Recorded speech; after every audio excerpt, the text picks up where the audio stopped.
Assalamualaikum warahmatullahi wabarakatuh. Selamat datang di channel ini radio, channel yang akan mengangkat berbagai informasi unik dan juga menarik. Namun sebelum masuk ke pembahasannya, mari dukung channel ini dengan klik tombol subscribe, like, dan juga share ke teman-teman kalian supaya lebih banyak yang tahu ada kita di sini.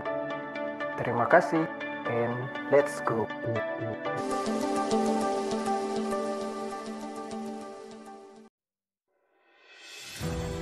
Kerajaan merupakan suatu sistem pemerintahan yang sudah ada bahkan sebelum Masehi. Sebelumnya kita telah mengulas 4 kerajaan yang pernah berjaya di Nusantara. Dan kali ini Radio akan membawa kalian keluar dari Nusantara untuk mengenal sejarah kerajaan ataupun kekaisaran lain di luar sana.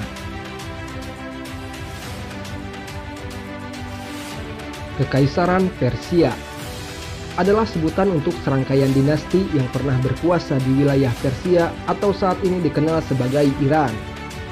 Masa kekaisaran ini berlangsung selama beberapa abad, tepatnya dari abad ke-6 sebelum Masehi sampai abad ke-20 Masehi. Peradaban Persia sendiri sebenarnya sudah ada jauh sebelum kekaisarannya berdiri, yaitu dimulai sejak 3000 tahun sebelum Masehi.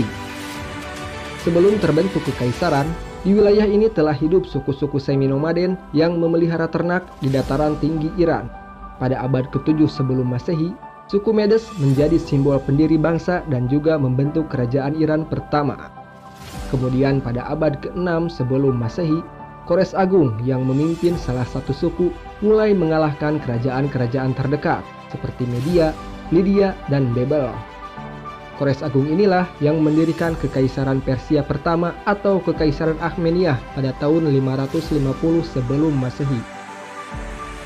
Kekaisaran ini berkembang menjadi negara adidaya pertama di dunia yang berdiri di 3 situs peradaban kuno, yaitu Mesopotamia, Lembah Sungai Nil, dan Lembah Sungai Indus. Kekaisaran pertama atau disebut Kekaisaran Akhmeniyah ini juga menjadi pusat budaya, agama, sains, seni, dan teknologi global selama lebih dari 200 tahun sebelum jatuh ke tangan Alexander Agung. Masa kejayaan Kekaisaran Persia berlangsung pada saat Darius Agung berkuasa, yaitu pada 522 sampai dengan 486 sebelum Masehi. Pada periode ini, kekuasaan Kekaisaran Persia membentang dari Kaukasus dan Asia Barat ke Makedonia yang sekarang disebut Balkan, lalu Laut Hitam, Asia Tengah, bahkan Libya serta Mesir. Selain itu, beberapa hal penting lain yang dilakukan oleh Darius Agung adalah sebagai berikut: memperkenalkan mata uang dan ukuran timbangan, memperkenalkan bahasa Persia kuno, memindahkan ibu kota ke Susa, membangun Persepolis atau kompleks seremonial besar Kekaisaran Persia, membangun terusan di antara Sungai Nil dan Laut Merah, serta membangun jalan raya. Bangsa Persia umumnya mengandalkan perekonomian pada sektor pertanian dan berternak hewan seperti domba dan biri-biri. Di sisi lain, bangsa Persia juga dikenal akan penciptaan karya seni mereka yang luar biasa. Berbagai kesenian dan kebudayaan yang berkembang adalah seni ukir, pengolahan logam, tenun, dan arsitektur. Salah satu hasil kebudayaan dari masa Kekaisaran Persia dapat ditemukan di kompleks makam kuno, yaitu Nakht Rustam. Di tempat ini ditemukan relief-relief yang terukir pada batu-batu besar.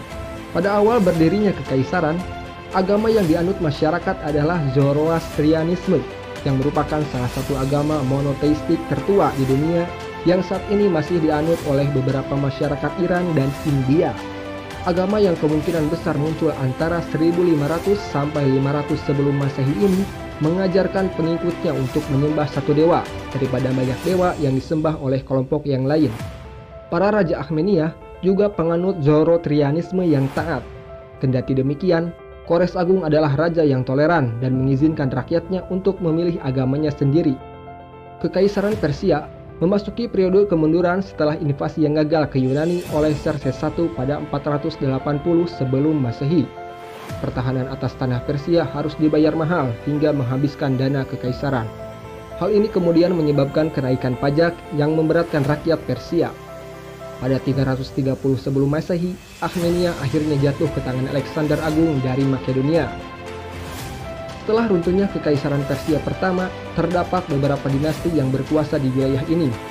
Dinasti-dinasti tersebut adalah Kekaisaran Seleucus 330 sampai 248 sebelum Masehi, Kekaisaran Parthia 248 sebelum Masehi hingga 224 Masehi, Kekaisaran Sasania 226 hingga 651 Masehi, Islam Persia 700 sampai 1400 Masehi, dan dinasti Qajar hingga abad ke-20. Para penguasa berikutnya berusaha mengembalikan Kekaisaran Persia ke masa-masa kejayaan seperti yang dilakukan Akhmeniyah. Meskipun dinasti Qajar sempat membuat Kekaisaran Persia sebagai salah satu pusat perkembangan Islam, tetapi tetap tidak dapat menandingi kejayaan yang dicapai Kores Agung dan Darius Agung. Berikut peninggalan Kekaisaran Persia. Persepolis, Naqsh-e-Rustam, harta karun Oxus.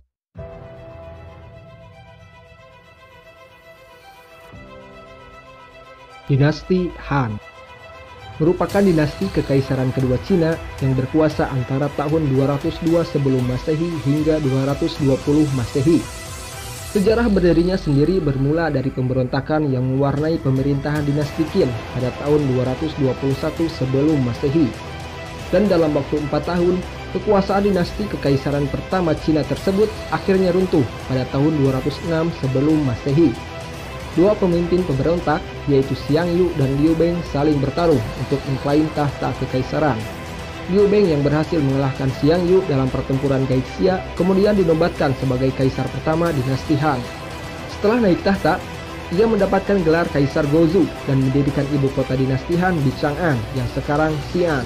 Selain itu, ia juga mengganti para raja dari kerajaan Cina kuno dengan anggota dari Wang Saliu. Hal ini dilakukan untuk mencegah kemungkinan adanya pemberontakan. Dinasti Han mencapai masa keemasan ketika diperintah oleh Kaisar Wu di tahun 140 hingga 87 sebelum Masehi. Sang kaisar sangat terkenal karena kemampuannya dalam mengusir bangsa barbar. Kaisar Wu juga melakukan ekspansi wilayah ke arah barat sampai Asia Tengah, ke selatan sampai Vietnam, dan ke arah timur hingga mencapai Korea. Perkembangan pesat dalam bidang ekonomi dapat dilihat dari diterbitkannya koin di tahun 119 sebelum Masehi sebagai alat pembayaran yang sah. Koin ini bahkan tetap digunakan hingga masa dinasti Tang yang berkuasa di tahun 618 hingga 907 Masehi.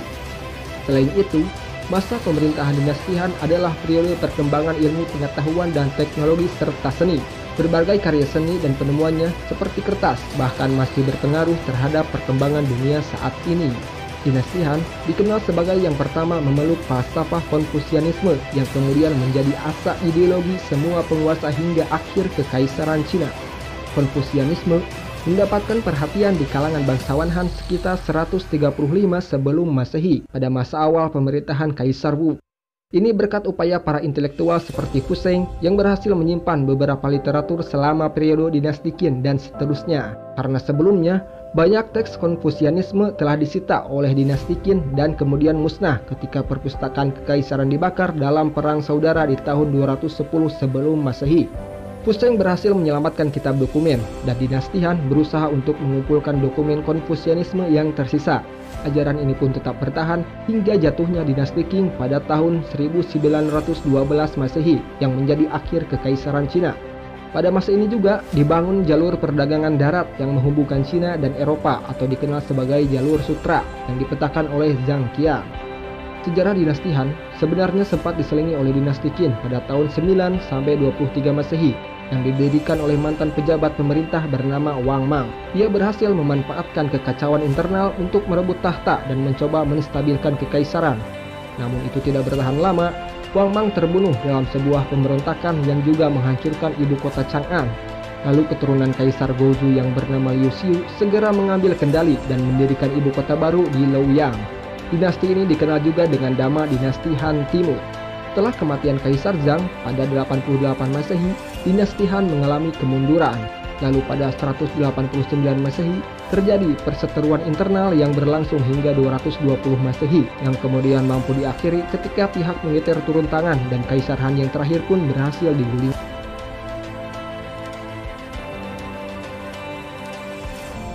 Dinasti Bani Umayyah adalah kekhalifahan kedua yang didirikan setelah wafatnya Nabi Muhammad SAW. Pendiri dan khalifah pertama Bani Umayyah adalah Muawiyah bin Abu Sufyan atau Muawiyah I yang menjadi gubernur Syam pada masa pemerintahan Umar bin Khattab dan Utsman bin Affan. Pemerintahan Bani Umayyah berlangsung lebih dari 3 abad yang dibagi ke dalam 2 periode, yakni periode pertama antara 661 hingga 750 Masehi dengan pusat pemerintahan di Damaskus. Kemudian periode kedua antara 756 hingga 1031 Masehi di Cordoba, Spanyol. Sejarah berdirinya dinasti Bani Umayyah ini diawali dengan wafatnya Ali bin Abi Thalib sebagai penanda berakhirnya masa Khulafaur Rasyidin setelah sebelumnya terjadi konflik internal antara umat muslim yang disebabkan maraknya fitnah di masa itu, hingga menimbulkan perpecahan, peperangan, bahkan terbaginya 3 golongan politik yaitu Muawiyah, Syiah, dan Khawarij. Setelah Ali wafat, kepemimpinan sebenarnya sempat dilanjutkan oleh putranya yaitu Hasan. Namun tidak lama kemudian, Hasan pun mundur dari posisinya demi mendamaikan umat muslim yang kala itu terpecah. Hasan memilih berdamai dengan menyerahkan kepemimpinan pada Muawiyah I. Perdamaian antara keduanya disebut dengan Amul Jam'ah atau Tahun Persatuan dan menjadi salah satu peristiwa penting dalam sejarah peradaban Islam. Bani Umayyah kemudian mengubah pemerintahan yang awalnya demokratis menjadi monarki atau sistem pemerintahan berbentuk kerajaan. Ibu kota pemerintahan pun dipindahkan dari Madinah ke Damaskus. Muawiyah kemudian memfokuskan diri pada perluasan wilayah hingga akhirnya berhasil menaklukkan seluruh kerajaan Persia, sebagian kerajaan Bizantium di Afrika, Khurasan, dan Afghanistan. Bani Umayyah mencapai masa keemasan pada masa pemerintahan Khalifah Al-Walid I atau Al-Walid bin Abdul Malik yang memimpin pada tahun 705 hingga 715 Masehi. Tidak hanya fokus pada perluasan wilayah, pada masa ini juga pembangunan fasilitas seperti jalan raya, pabrik, gedung, masjid, dan panti asuhan pun ikut ditingkatkan. Umat Islam pun hidup dengan aman, makmur, serta tentram. Pada masa pemerintahan khalifah setelahnya, ekspansi wilayah Bani Umayyah terus berlanjut. Tidak heran apabila Bani Umayyah memiliki daerah sangat luas, baik di barat maupun timur, yang meliputi Spanyol, Afrika Utara, Suriah, Palestina, Semenanjung Arabia, Irak, sebagian wilayah Asia, Persia, Afghanistan, Pakistan, Turkmenistan, Uzbekistan, dan Kyrgyzstan.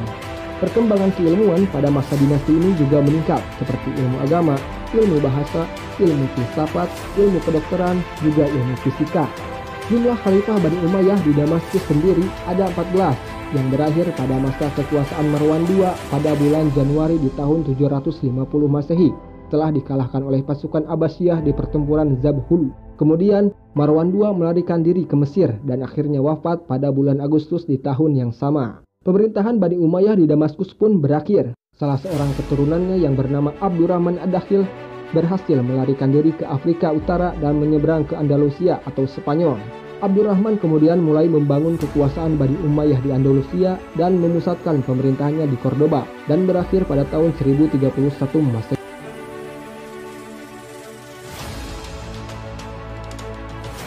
Kekaisaran Mongol merupakan kekaisaran terbesar kedua dalam sejarah dunia yang berkuasa antara tahun 1206 hingga 1368 Masehi. Pada mulanya, bangsa Mongolia terdiri dari suku-suku nomaden yang mengembala ternak. Suku ini berpindah-pindah mengikuti musim dan tinggal di tenda-tenda sementara. Di saat yang sama, mereka juga kerap berselisih karena satu dan lain hal. Genghis Khan berusaha keras hingga akhirnya menjadi komandan militer untuk Togril, kepala suku Karaid. Berawal dari situlah, ia memperluas kekuasaannya melalui diplomasi ataupun peperangan. Lalu setelah berhasil menyatukan suku-suku nomaden di bawah kepemimpinannya, Genghis Khan mendirikan Kekaisaran Mongol pada tahun 1206 Masehi. Di bawah kekuasaan Genghis Khan dan keturunannya, Kekaisaran Mongol mampu berkembang pesat dalam waktu cukup singkat. Awal pemerintahannya telah dipenuhi dengan ekspedisi penaklukan wilayah ke segala arah, dimulai dari dinasti Xia Barat di Cina bagian utara dan kerajaan Khwarizmi di Persia. Pasukan Mongol yang terdiri dari pedagang kuda dan pemanah pun terbukti tidak terbendung di wilayah lainnya. Mereka berhasil mengalahkan pasukan Iran, Rusia, Eropa Timur, Cina, dan beberapa negeri lainnya. Kekaisaran Mongol mencapai puncak kejayaannya ketika diperintah oleh Kubilai Khan di tahun 1260 hingga 1294 Masehi. Kubilai Khan bahkan telah membangun reputasi sebagai penakluk hebat sejak sebelum naik tahta menjadi kaisar. Setelah berkuasa, Ia aktif membangun sarana pendidikan, melakukan ekspansi wilayah, mengeluarkan uang kertas, serta mendukung berbagai kebijakan yang merangsang pertumbuhan ekonomi kekaisaran. Para pedagang dari Cina pun dapat berdagang hingga ke Eropa dengan aman. Meski tidak terkenal karena keajaiban arsitekturnya, Kekaisaran Mongol memberikan kontribusi yang besar bagi kebudayaan dunia dengan menghubungkan dunia timur dan barat. Beberapa cara yang dilakukan adalah dengan melalui perluasan rute perdagangan, hubungan diplomatik, dan aktivitas penjelajahan dari Eurasia ke timur jauh. Kublai Khan bahkan mempercayakan jabatan tinggi di istananya kepada Marco Polo yang merupakan penjelajah asal Italia. Marco Polo menjadi pegawai Kekaisaran Mongol selama 16 tahun hingga dirinya kembali ke Venesia pada tahun 1291 Masehi. Pada masa pemerintahannya, berbagai invasi ke negeri-negeri Asia Timur dan Tenggara yang telah dimulai sebelum ia naik tahta juga terus digalakan. Praktik ekspansi wilayah tersebut berhasil memperluas wilayah Kekaisaran Mongol secara signifikan. Walaupun beberapa di antaranya juga mengalami kegagalan seperti serangan ke Jepang, ke Jawa, Indonesia, Mesir, dan sejumlah negeri di Eropa. Kublai Khan juga mewujudkan mimpinya yaitu menjadi Kaisar Cina. Pada 1271 Masehi, Kublai Khan secara resmi menyatakan berdirinya dinasti Yuan dengan gaya tradisional Cina dan memindahkan ibu kotanya ke Beijing. Ia juga berhasil menaklukkan dinasti Song pada tahun 1279 dan menjadi bangsa asing atau nonahan pertama yang menyatukan seluruh Cina. Kekaisaran Mongol pada dasarnya terbagi menjadi 4 khanat atau kerajaan, yaitu dinasti Yuan di Cina, Ikhanate di Persia, Kekanan Chagatai di Asia Tengah, dan Golden Horde di Rusia. Namun, masing-masing kerajaan yang diperintah oleh keturunan Genghis Khan ini memiliki kepentingan dan musuhnya sendiri. Perselisihan dan perpecahan inilah yang menjadi salah satu sebab keruntuhan Kekaisaran Mongol. Pada akhirnya, wilayah Ikhanate dan Kekanan Chagatai diambil oleh pendiri Kekaisaran Timurid. Sedangkan di Cina sendiri, dinasti Yuan berhasil dikalahkan oleh dinasti Ming. Penguasa dinasti pun kemudian menghancurkan ibu kota Kekaisaran Mongol beserta hartanya.